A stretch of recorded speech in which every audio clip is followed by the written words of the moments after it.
Hello guys, তো আজকে হচ্ছে স্পেশাল দিন। তো একটুখানি তোমরা সবাই দেখেছো ছোটো ছোটো ক্লিপ, তো মিনি ব্লগ তো এখন দেওয়াটা বাধ্যতামূলক হয়ে গেছে, তাই একটুখানি মিনি ব্লগ দিচ্ছি। তো এই দেখো আমার হচ্ছে বেবি শাওয়ারের পেছনের ডেকোরেশনটা এই ছিল হচ্ছে খাবারের মেনু, 7 রকম ভাজা, 7 রকম ফল, কেক, এই হচ্ছে 7 রকম মিষ্টি।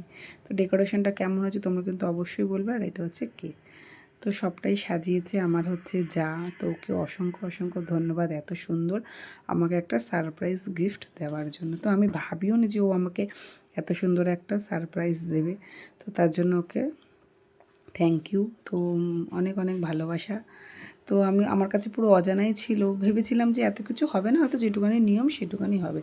তো আমাকে এত সুন্দর একটা সারপ্রাইজ দিতে তার জন্য ওকে অসংখ্য ধন্যবাদ। তো খাওয়া দাওয়ার পর্ব শেষ হয়ে গেছে। তো খেতে তো পারিনি, খেতে সেই 4টে বেজে গেছে। তো এবার হচ্ছে কেক কাটার পর্ব। তো ভাবলাম বাচ্চাগুলো থাকতেই কেকটা কেটে দিই।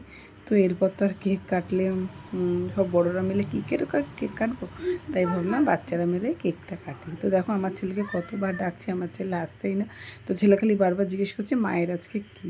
তো ওকে বলেছি মায়ের আজকে জন্মদিন।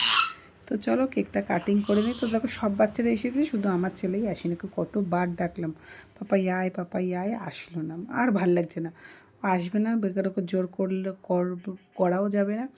আর জোর করলে কী বলো তো, আসবে না, বিরক্ত হবে। তাই জন্য ভাবলাম থাক, এই 3টে বাচ্চাকে নিয়েই কাটি।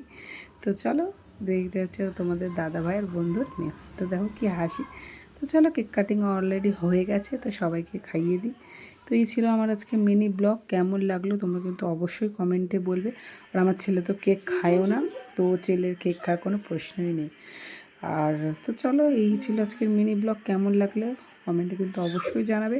আর বড়রা কিন্তু আমাকে আশীর্বাদ করবে, জানি আমি খুব ভালো থাকি, সুস্থ থাকি। Tata, by.